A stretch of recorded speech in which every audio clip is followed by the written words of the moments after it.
यह डिक्टेशन आपको achievers classes की तरफ से दी जा रही है। आपकी डिक्टेशन अगले 3 सेकंड में शुरू होगी। 3, 2, 1 स्टार्ट। धर्म, जाति और वर्ग की सीमाओं को लांघते हुए बेटियां आज भी पराई धरोहर है। स्टॉप। एक ऐसी धरोहर, जिनकी विदाई की कीमत चुकाई जाती है। स्टॉप। जो अपना घर छोड़कर किसी दूसरे के घर को त्याग, तपस्या और समर्पण से संभालती हैं, उन्हें उस घर में अपना पहला कदम रखने के लिए लाखों का दहेज देना होता है। स्टॉप। क्या यह परंपरा के नाम पर किया जाने वाला सौदा पीड़ादायक नहीं है? यह कितना हास्यास्पद है कि जिस परंपरा को समस्या मानकर स्कूल और कॉलेज में निबंध लिखे जाते हैं, वह शब्दों का खेल मात्र होता है। स्टॉप। इस परंपरा की प्रासंगिकता क्या है? दहेज की समस्या अब भी बनी हुई है। स्टॉप। विश्व बैंक के एक गहन शोध की रिपोर्ट जिन तथ्यों को उजागर करती है, वे भारत में बेटियों की स्थिति को बखूबी बयान कर रहे हैं। स्टॉप। यह अध्ययन 1960 से लेकर 2008 के मध्य देश के उन 17 राज्यों में किया गया, जहां देश की 96% आबादी रहती है, और इसमें 40,000 शादियों में दहेज लेन देन की वस्तु स्थिति को जानने का प्रयास किया गया। स्टॉप। परिणाम चौंकाने वाले थे। स्टॉप। करीब 95% शादियों में दहेज दिया गया था। स्टॉप। यह स्थिति तब है, जब 1961 से इसे गैरकानूनी घोषित किया जा चुका है। स्टॉप। इस कानून का अमूमन इस्तेमाल तभी होता है, जब परिवार में टकराव और विलगाव की स्थिति उत्पन्न हो जाए, अन्यथा चुप्पी साध ली जाती है। पैरा। विश्व बैंक की रिपोर्ट ने जिस तथ्य का उल्लेख किया है, उसने उस अवधारणा को ध्वस्त कर दिया कि लड़कियों की उच्च शिक्षा और स्वावलंबन से दहेज प्रथा पर अंकुश लगाया जा सकता है। स्टॉप। भारत में जिन 2 राज्यों में सबसे अधिक दहेज का लेन देन हो रहा है, वे हैं केरल और गुजरात। स्टॉप। दोनों ही राज्यों में महिलाओं की स्थिति देश के अन्य राज्यों की तुलना में बहुत अच्छी है। स्टॉप। शिक्षित बच्चियों के अभिभावक दहेज की मोटी रकम चुका रहे हैं। स्टॉप। यह चिंताजनक स्थिति है। स्टॉप। देश में लगभग हर 4 घंटे में दहेज के कारण एक महिला मारी जाती है। स्टॉप। फिर भी हम दावा करते हैं कि दहेज की मोटी रकम बेटियों के जीवन भर सुखों की व्यवस्था है। स्टॉप। क्या कभी यह विचार किया गया कि जिस सुख और सुरक्षा की कीमत अभिभावक अपने जीवन भर की कमाई देकर चुकाते हैं, वह स्वयं से सबसे बड़ा धोखा है। स्टॉप। खरीद फरोख्त तो निर्जीव वस्तुओं की होती है। स्टॉप। तो क्या बेटियां वस्तु हैं? अगर नहीं, तो उनके लिए दूल्हे क्यों खरीदे जाते हैं? पैरा। अगर दहेज के दबाव के लिए लड़के वालों को कटघरे में खड़ा किया जाता है, तो लड़की वाले भी किसी भी स्थिति में स्वयं को निर्दोष नहीं मान सकते। स्टॉप। अगर लड़कों की कीमत उनके परिवारों ने लगाई है, तो उसे देना या न देना बेटियों के अभिभावकों पर निर्भर करता है।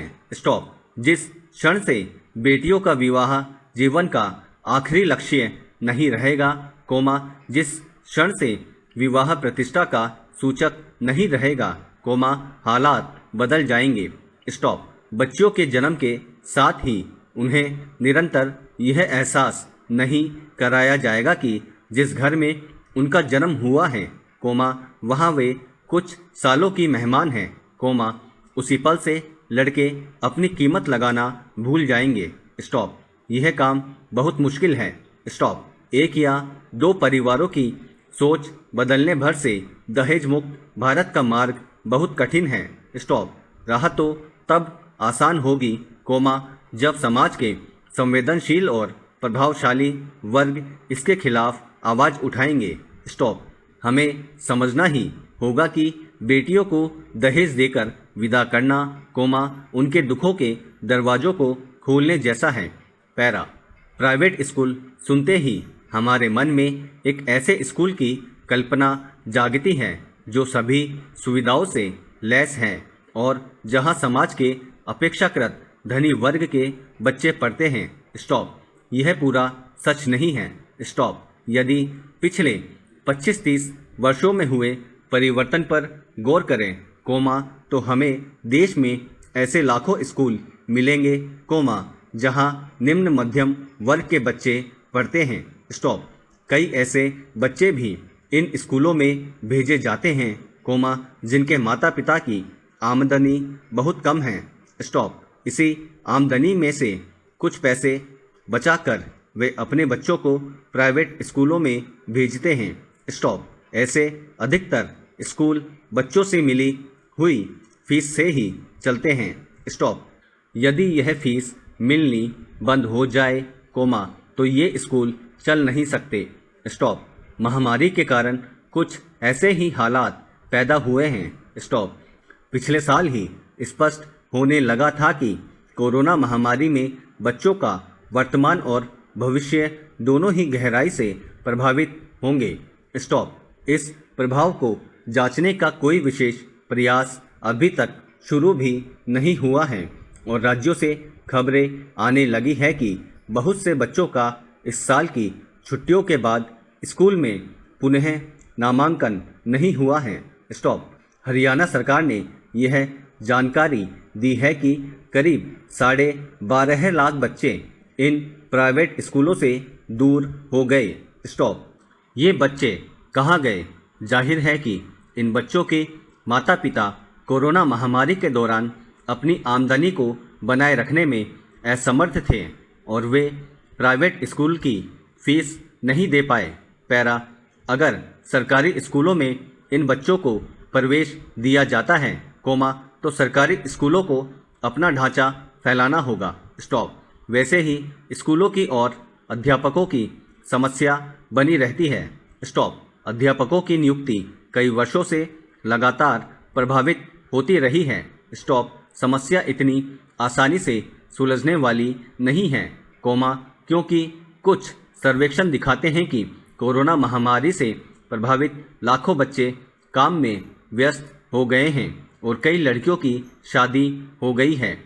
स्टॉप। कई अभिभावकों ने बच्चों को खेती-बाड़ी के काम में भी लगा दिया है। स्टॉप। आशय यह है कि सर्व शिक्षा अभियान के तहत और शिक्षा के अधिकार कानून के क्रियान्वयन से जो प्रगति स्कूलों में बच्चों की भर्ती और उनको स्कूलों में बनाए रखने के क्षेत्र में हुई थी, उसको पिछले 1.5 साल में रखने के क्षेत्र में हुई थी, उसको पिछले 1.5 साल में काफ़ी धक्का पहुंचा है।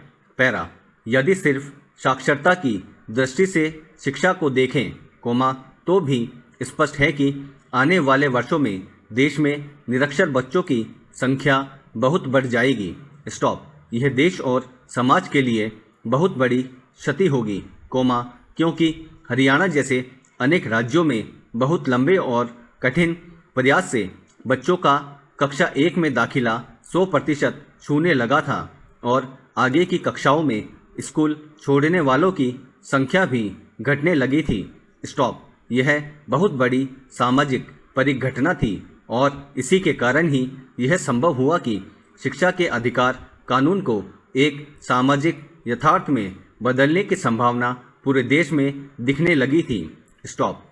दोस्तों, अगर आपको इस डिक्टेशन की कंप्लीट आउटलाइन प्राप्त करनी हो तो आज ही हमारे टेलीग्राम ग्रुप से उसे प्राप्त कर सकते हैं, जिसका लिंक डिस्क्रिप्शन में दिया गया है। और आगे भी अगर आप इसी तरह की डिक्टेशन और आउटलाइन प्राप्त करना चाहते हैं तो बेल आइकन पे क्लिक करना ना भूलें और सब्सक्राइब करें।